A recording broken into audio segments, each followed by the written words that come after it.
Kembali di Kompas Siang dan kami masih akan berbincang dengan pakar hukum pidana Asep Iwan Iriawan, lalu juga ada kuasa hukum Brigadir Yosua Nelson Simanjuntak serta pakar mikro ekspresi Kirdi Putra. Saya akan kembali ke Bung Kirdi. Bung Kirdi, tadi Anda mengatakan ekspresi ini sepertinya tidak ada rasa penyesalan begitu ya. Tapi ini kan juga akan diasumsikan atau akan dipersepsikan oleh publik ini sebagai asumsi-asumsi begitu, dan publik juga banyak yang menilai seperti itu mungkin begitu. Nah, kira-kira sisi positif dari kehadiran Irjen Sambo yang Anda lihat pada siang hari ini saat diperiksa secara ekspresi wajah begitu, apa saja kira-kira yang Anda baca? Jadi gini, kalau kita bicara tentang sisi positif atau sisi negatif itu pun asumsi kan. Akhirnya Hmm, hidup kita kan nggak bisa lepas dari berbagai macam asumsi. betul. Sederhananya gini, kalau kita baik bicara tentang ekspresi, bahwa seperti saya sebutkan tadi, bahwa Irjen Sambo tidak ada ekspresi wajahnya, sehingga kalau tanda petik kalau kita bisa asumsikan bahwa ini tegang gitu. Nah, tetapi begitu digabungkan dengan kata-kata permohonan maafnya, jenis kata-katanya, pilihan kata-kata yang digunakan, sudah saya sebutkan tadi juga. Ya. Nah, kehadiran gimana kalau misalnya kita tidak mau berasumsi, kita sebutkan aja bahwa kehadiran Irjen Sambo di katakanlah pemeriksaan kali ini adalah sesuatu hal yang ini mungkin kalau ini Kang Asep mungkin bisa lebih menjelaskan gitu, atau Bung Nelson mungkin ya. Tetapi buat saya agak saya nggak tahu masyarakat umum juga sama nggak seperti saya gitu, kok baru sekarang ada pertanyaan seperti itu sih, setelah berapa 24 hari setelah kejadian ya, atau berapa lama itu ya. Ya, kurang lebih 25 hari lebih lah ya setelah Mau dibilang kejadian. aneh itu kan juga asumsi jadinya gitu ya, tapi istilahnya 24 hari gitu loh jadi pertanyaannya. Nah, kalau ditanya sentimen positif bahwa kehadiran Irjen Sambo pada akhirnya membuat masyarakat lega sedikit lah. Akhirnya gitu loh. Ya, lega sedikit dalam hal itu. Tetapi kalau kita tarik dari sisi berlawanan, kan kalau kita bicara sesuatu yang ilmiah nggak boleh satu sisi aja. Ada sisi lain, loh kok baru sekarang sih, ada apa yang dipersiapkan sebelumnya, itu bisa muncul hal-hal seperti itu. Butuh sekian lamakah untuk membuat sebuah macam-macam yang bisa terjadi di belakang sana. Ya, Nah, tapi sekali lagi, ini sesuatu yang tidak berdasar, ini opini basisnya. baik. Ya, Kang Asep, balik lagi tadi soal opini, soal asumsi, soal spekulasi. Tadi Irjen Sambo sempat bilang meminta juga kepada publik untuk tidak berasumsi, berspekulasi begitu. Kang Asep melihat kalau dari sisi hukum, bagaimana asumsi dan spekulasi ini, pertanyaan saya begini, apakah spekulasi dan asumsi ini kemudian bisa mengganggu proses hukum ke depannya? Ya, pertama, Mhm. asumsi ya tidak boleh dalam hukum. Ya. Sekali lagi, mutlak ya. Ada pasal hukum disebutkan alat bukti, makanya jadikan tersangka itu KUHP menggunakan kata dugaan.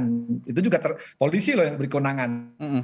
Nah, tapi ketika siapapun publik membuat narasi, apapun dia bentuknya asumsi, ya silahkan aja. Tapi ingat, kalau ekspektasi masyarakat tidak sesuai, jangan kecewa. Karena sekali lagi ini ukurannya peristiwa hukum pembunuhan atau tanda petik pelecehan seksual harus dibuktikan di pengadilan. Nah, kalau nanti tuduhan-tuduhan, dugaan, sangkaan dari persepsi, asumsi masyarakat yang tidak sesuai dengan ceritanya yang dibuat itu, jangan marah-marah jadi kaum netizen yang menuduh institusi. Saya kita harus percaya kepada prosedural ini kan. Ya. Presiden Menko Tangan, semua publik melihat dalam luar negeri. Kita harus percaya prosedur ini. Nanti kan ada hak-hak dari tersangka ya, maupun siapapun dari jadi terdakwa, mereka kan bisa di pengadilan bisa lihat kan. Tadi saya katakan berkali-kali, kalau mereka ngarang akan ketahuan gitu kan. Nah, ketika persepsi, asumsi oleh masyarakat, nah kita didiklah mereka, janganlah bersepsi, serahkanlah prosedur penegakan. Toh ini dikawal oleh semua memperhatikan. Kalau ada keberatan, kesalahan penyidikan bisa di pra-peradilan. Berkas nggak lengkap, tadi saya katakan berkali-kali, tidak jadi P21. Berkas pun masuk, ya bisa kalau ya rekayasa bisa dibatalkan demi hukum. Jadi jangan coba-coba. Ini hukum itu bukan bicara narasi, asumsi, persepsi, tapi bicara bukti. Nah, batasan bukti jelas itu aja. Tapi sekali lagi, kalau mereka mengadakan narasi, asumsi, persepsi, ya terserah, kita hormatilah. Anggaplah cerita hiburan di tengah COVID. Ya, bagaimanapun ini proses hukum, dan kalau seperti yang Kang Asep bilang tadi, kalau ada ketidakpuasan dari publik dengan hasil proses hukum terhadap kasus ini, toh ada tahapan-tahapan hukum selanjutnya yang bisa ditempuh, termasuk mungkin dari kuasa hukum keluarga nanti kalau misalnya memang tidak puas tahapan hukum selanjutnya masih bisa ditempuh ya, Kang Asep ya? Ya, kalau penyidikan tidak sah ya mereka bisa memperadilankan. Ya.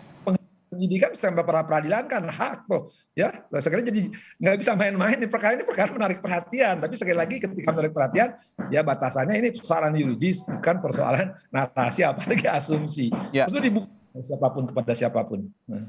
Ya, bicara puas tidak puas, Bung Nelson, sejauh ini apakah kehadiran Irjen Sambo di Barreskrim Polri, mendatangi Barreskrim untuk diperiksa, dalam konteks puas tidak puas, bagaimana sikap Anda? Bung Nelson? Oke, Ya. baik. Yes. Baik, silakan Saya Bung Nelson. Hasil tadi malam, hasil siang ini adalah sebuah pintu masuk dari sebuah tirai yang sudah muncul ke permukaan.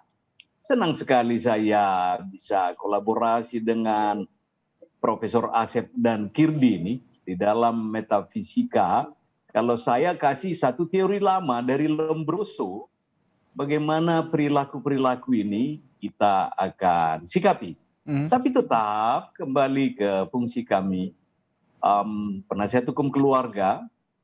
Ini adalah bukti-bukti nyata, bukti konkret, bukti baru ke depan. Kalau permintaan keluarga membuktikan bahwa beliau tidak bersalah, berarti kita tunggu pasti ada yang bersalah. Nah ini dia, karena ini sudah cukup rentang kendali yang cukup lama, semua sudah lokasi TKP sudah bagaimana, riuh rendah masalah sudah cukup meriah, kita akan luruskan melalui kepercayaan kita kepada para penyidik yang sudah menghadirkan paling tidak sudah 2 ini, satu Barada E, satu Pak Sambo dan lain-lain. Demikian. Baik, Kang Asep, saya kembali ke Anda. Tadi saya menyimak perbincangan Anda dengan rekan saya Bayu Sutiono dalam Breaking News Kompas TV bahwa di luar negeri sana proses hukum seperti ini, meskipun itu kasus pembunuhan berencana misalnya boleh dikatakan begitu, itu sidang juga berjalan tertutup seperti Kang Asep tadi bilang begitu ya, tidak sediumbar di negara kita.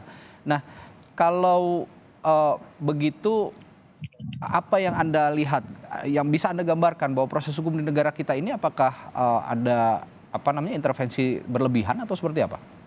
Pertama, kita harus bersyukur hidup di negara Republik Indonesia yang kita cintai di Pertiwi. Kita berbahagia, serba terbuka, dibuka semua gitu kan. Nah itu kita kan kalau nggak dibuka marah tuh, pers media tuh marah, nggak ada transparansi. Nah sekarang di proses hukum, ya saya katakan di luar negeri itu bisa lihat di beberapa negara beradab itu, ya beradab ya bukan biadab, itu nggak ada ya keterangan pers atau penjelasan, tidak ada. Silakan ya sidang yang akan dibuka, penonton masuk, harus sopan di situ, bisa diusir sama hakim.